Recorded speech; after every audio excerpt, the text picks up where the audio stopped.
Hey, and welcome to Monaco, one of the smallest countries of the world, but also one of the richest. And today I'm going to take you on a tour through this beautiful little country, which is really more of a city. And we'll check out all the major sites that Monaco has to offer. Let's have a look.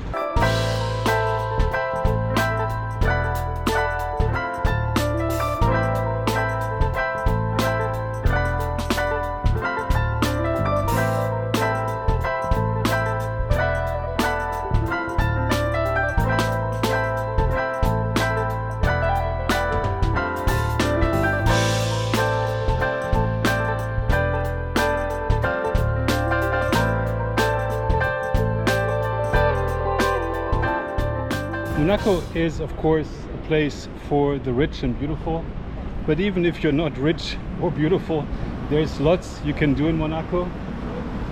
Monaco is more than just Formula One racing, gambling, and eating in fancy restaurants or cruising in yachts. There's lots to see. There's a rich history in this country, and we're going to visit some of the sites that you can see with a smaller budget. Let's have a look. Monaco sits on the French Riviera, and it's a small principality that's headed by the Prince of Monaco. The principality stretches for only 2 square kilometers, but what this country lacks in size, it certainly makes up in style. There's so much to see in this principality that you're not going to get bored.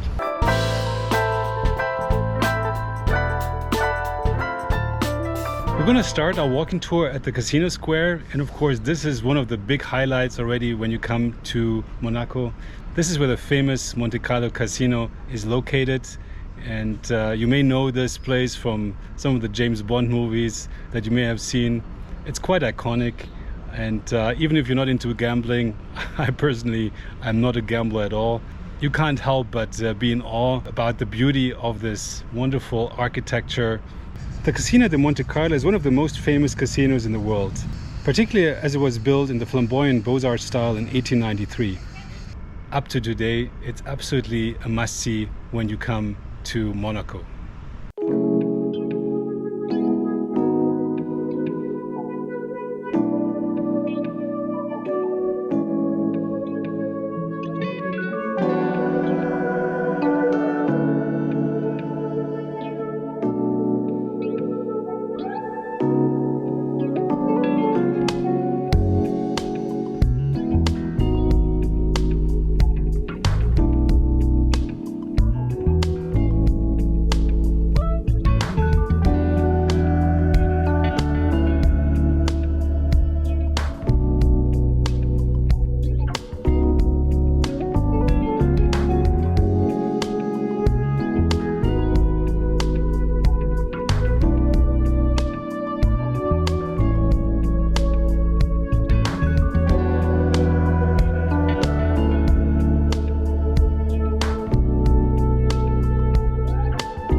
Next to the casino you have the Opera de Monte Carlo, which is also known as the Salle Garnier. The Opera of Monte Carlo was built in 1878, and it's the main performance space of Monaco.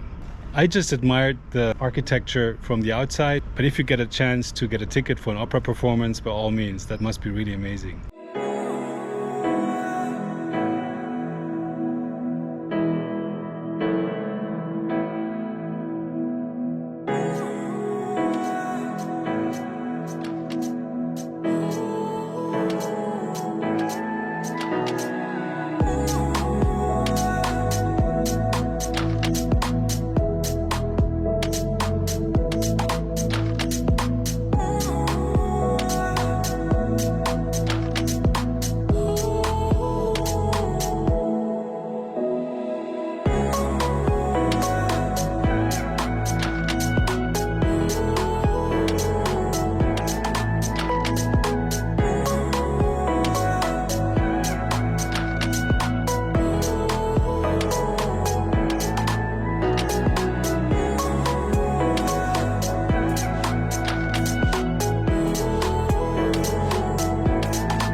And of course, you can't deny that Monaco is one of the most renowned places for Formula One racing. And there's various statues along the way and commemorative plates that show the iconic spots on this important racetrack in the Formula One world.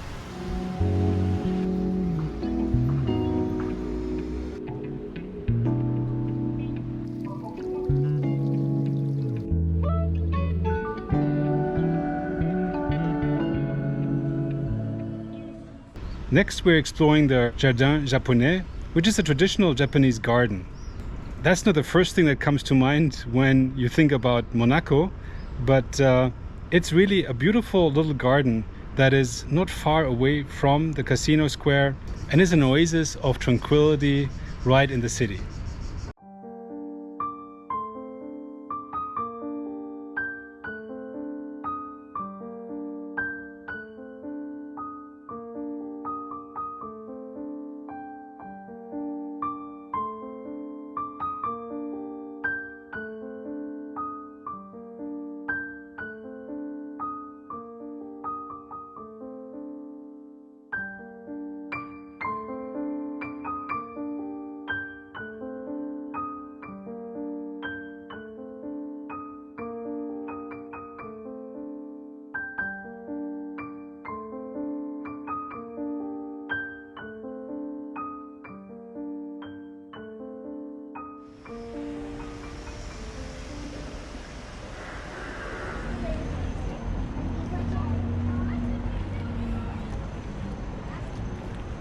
And of course, Monte Carlo also has its own beach, and that is Larvotto beach.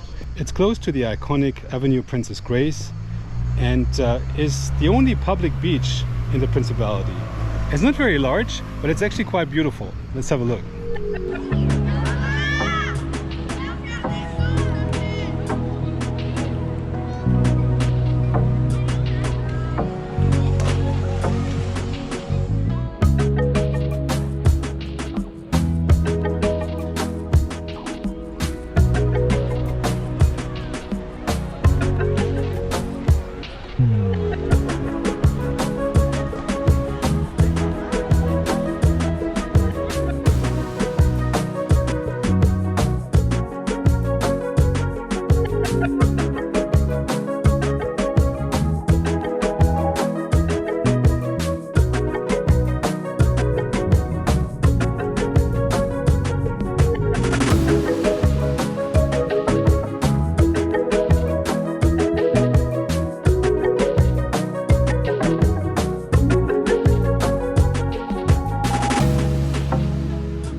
My next stop is the Champions Promenade.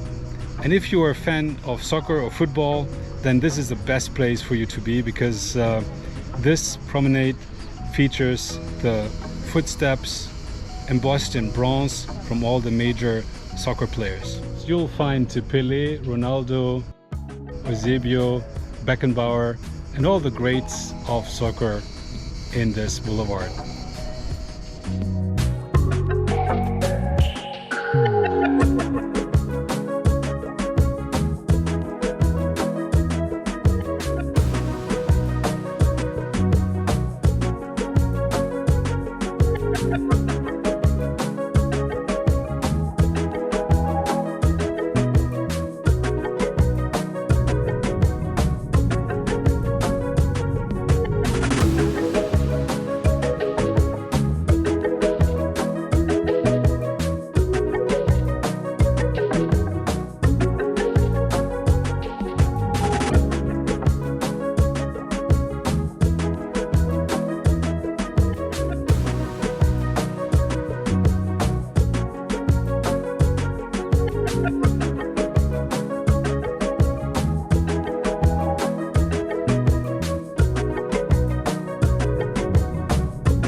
My next stop is the harbor, where you can see all the beautiful yachts and boats. Some are larger, some are smaller, but some are really, really huge. And it's another testimony that there's lots of wealth in this place.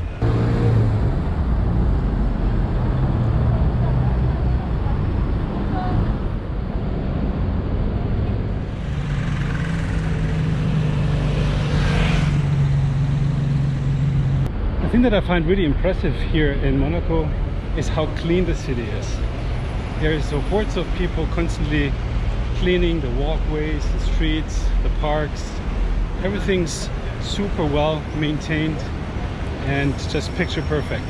There's also a public swimming pool here direct by the harbor, and it's quite popular.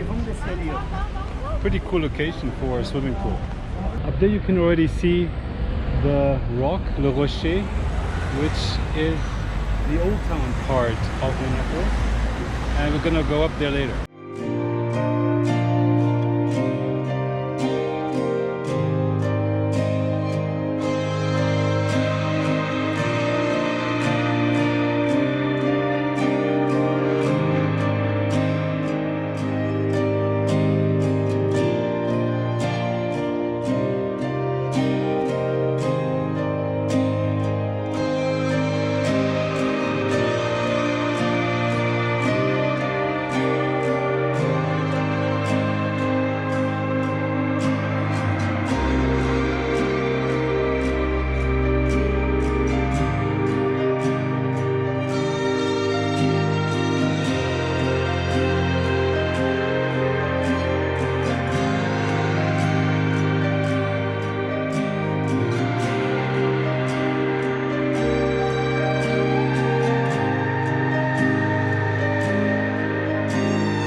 Okay, let's head to our next destination, which is the Marche de Condamine, an indoor market that is supposed to be quite beautiful. Let's have a look.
Okay, I'm now heading up to the Rocher and give you a pro tip.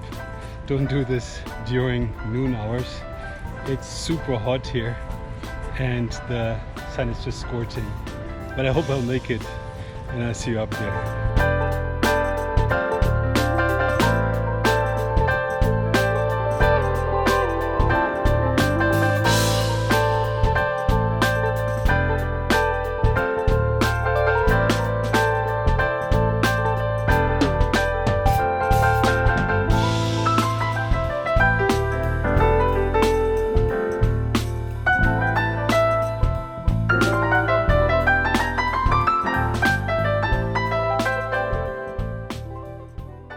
Alright, I'm now up on the Rocher, and the first thing that you see when you come up here is the Palais du Prince, which is the official residence of the sovereign prince of Monaco.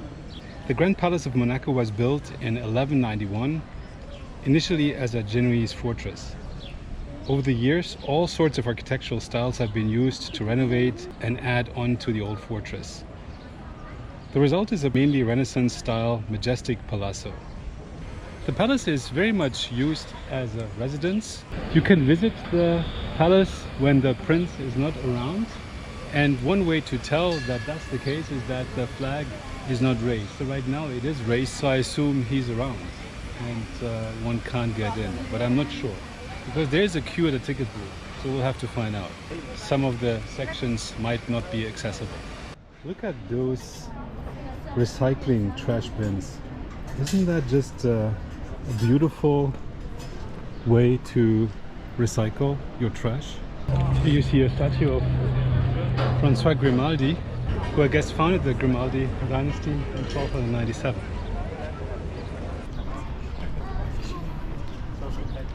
Obviously the views from up here are just spectacular.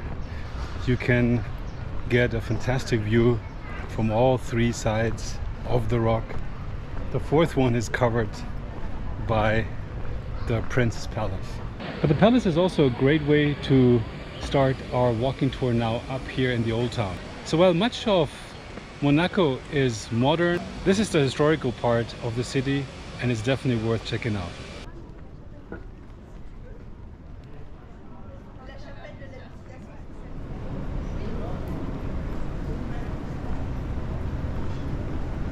The Old Town is a really nice labyrinth of small little alleyways that date from the Middle Ages. You'll find quite a few attractions in Monaco, many of which are very much historical, and it's just nice to wander around those small streets that take you back in time. And when I talk about Old Town, this is really old. It's actually dating back to the 6th century when this was a Greek colony.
From up here you have a really cool view on the Monaco Harbor. Check this out. You can also see the casino and the opera house way over there, beyond the harbor on the other side. And everything around that, that's France. And I think you get a good feel of how small Monaco really is.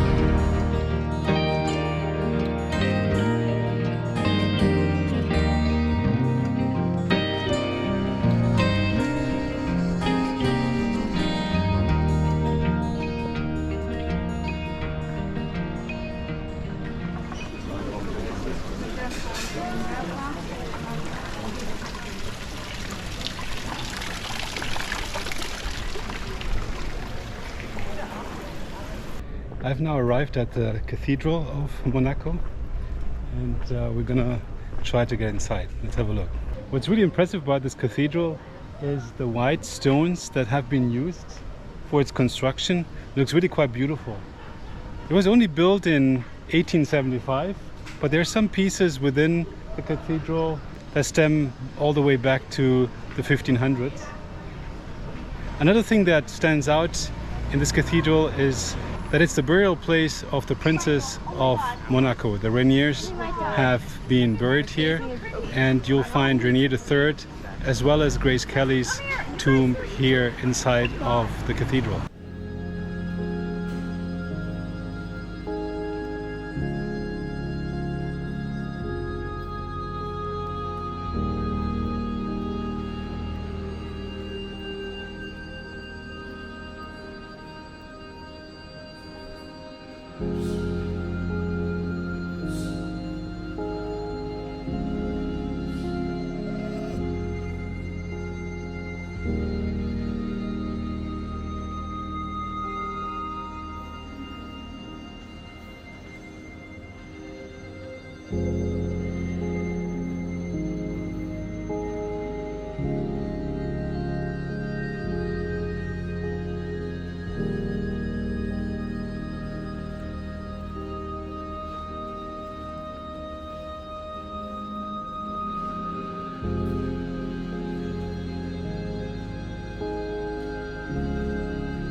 Alright, after this beautiful cathedral, let's head on to our next site, which is the Oceanographique Museum. The Musée Oceanographique is 90 meters above the sea level and took about 11 years to construct the foundations to stop the museum toppling down to the ground. The museum was officially opened in 1910, which makes it one of the oldest aquariums in the world. One of the main sections of the museum is dedicated to a collection of scientific items that date from an exploration undertaken by Prince Albert I, as well as Jacques Cousteau. There are a number of aquariums in there that contain over 6,000 marine life creatures. Over 100 different pools are designed to mimic their natural environments, including reconstructed coral reefs. Entrance to the aquarium is 18 euros, which is about $19. I didn't go inside. I'm not a big fan of aquariums, but if you like that kind of thing, definitely check out this one.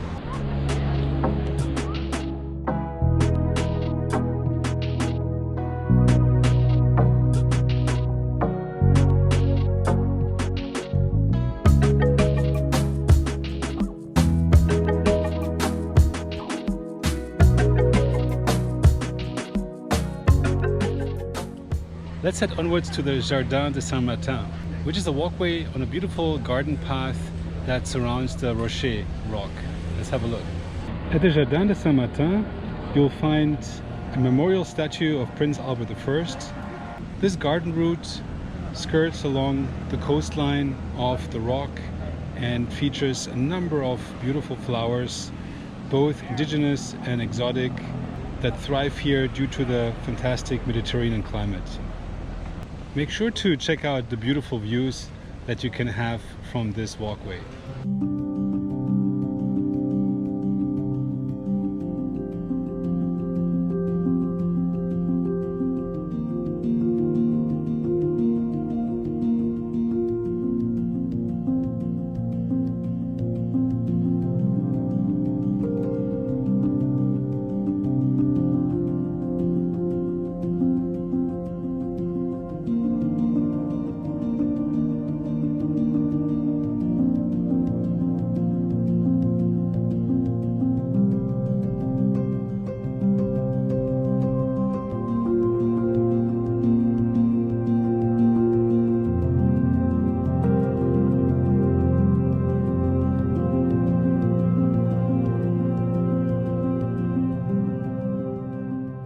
What I really enjoy here in Monaco is the the many beautiful sculptures everywhere. It almost feels like an outdoor museum, and wherever you go there's a nice modern art sculpture, and it's just really beautiful.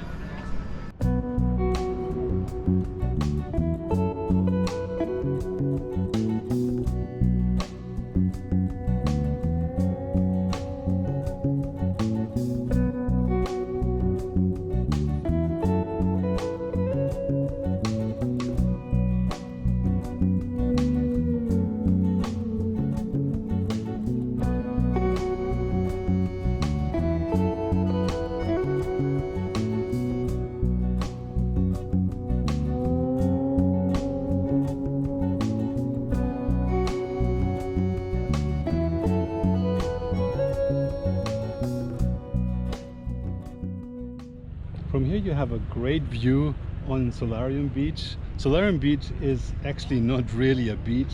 It's more of a set of steps that lead into the water.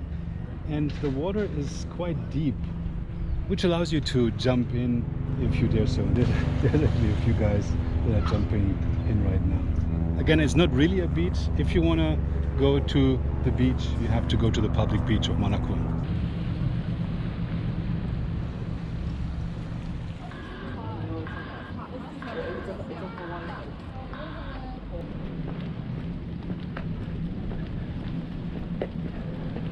Okay, I'm now heading to the Crinque de Pecheurs.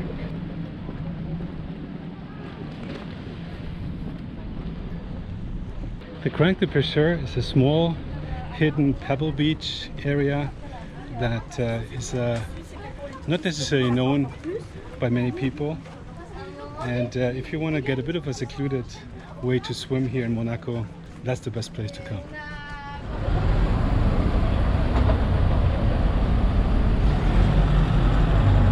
And of course you can come here to do shopping, or at least window shopping, because the prices in those luxury brand stores must be outrageous.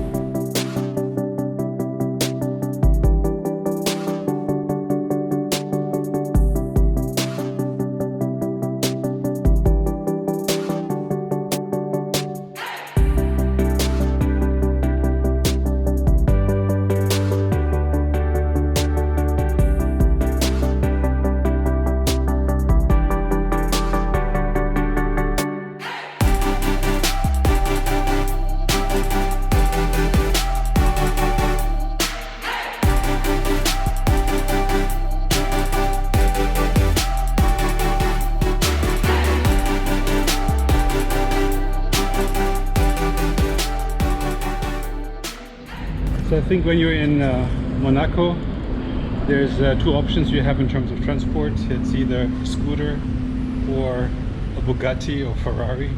No, I'm kidding.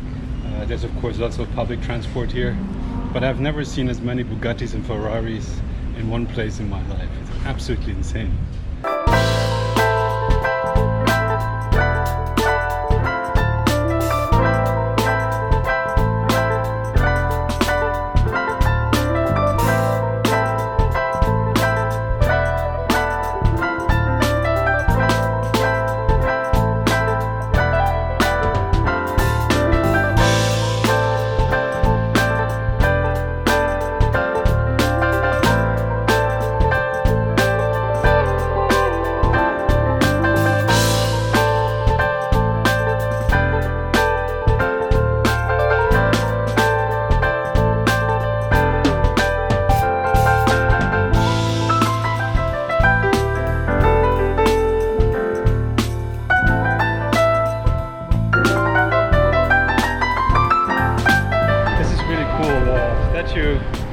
With Fangio and the world famous Mercedes Silver Arrow, a commemoration of the rich Formula One race history here in the city.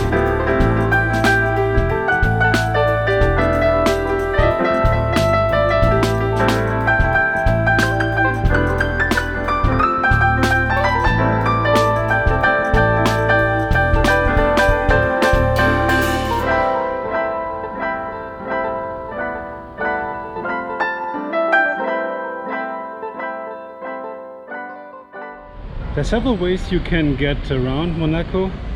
There's a few tourist offerings, like this little tourist Monaco choo-choo train that circles the city.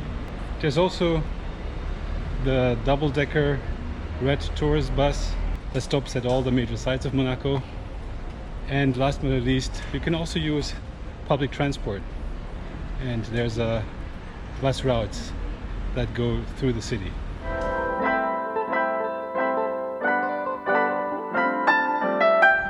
Another pro tip, if you come here in the summer months and you do this like me in the scorching summer heat, you may want to get yourself a bottle of water, because it's just really hot, very hot today.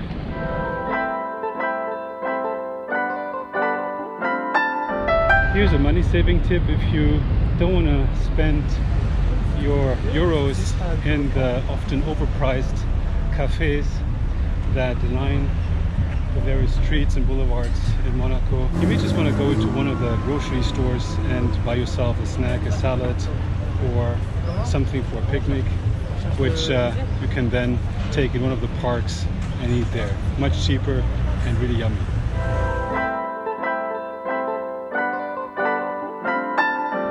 What's the language situation in Monaco? Well, people here speak French, but you won't have any issue getting around with English. Everybody speaks English. This is a cosmopolitan city that is used to welcoming guests from all over the world, and they're all very well versed in English.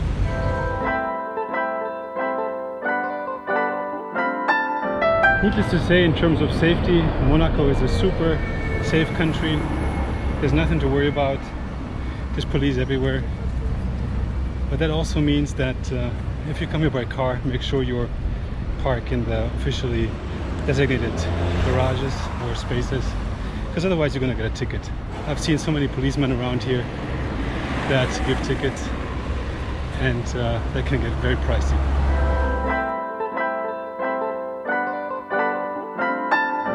So what you should bring to Monaco?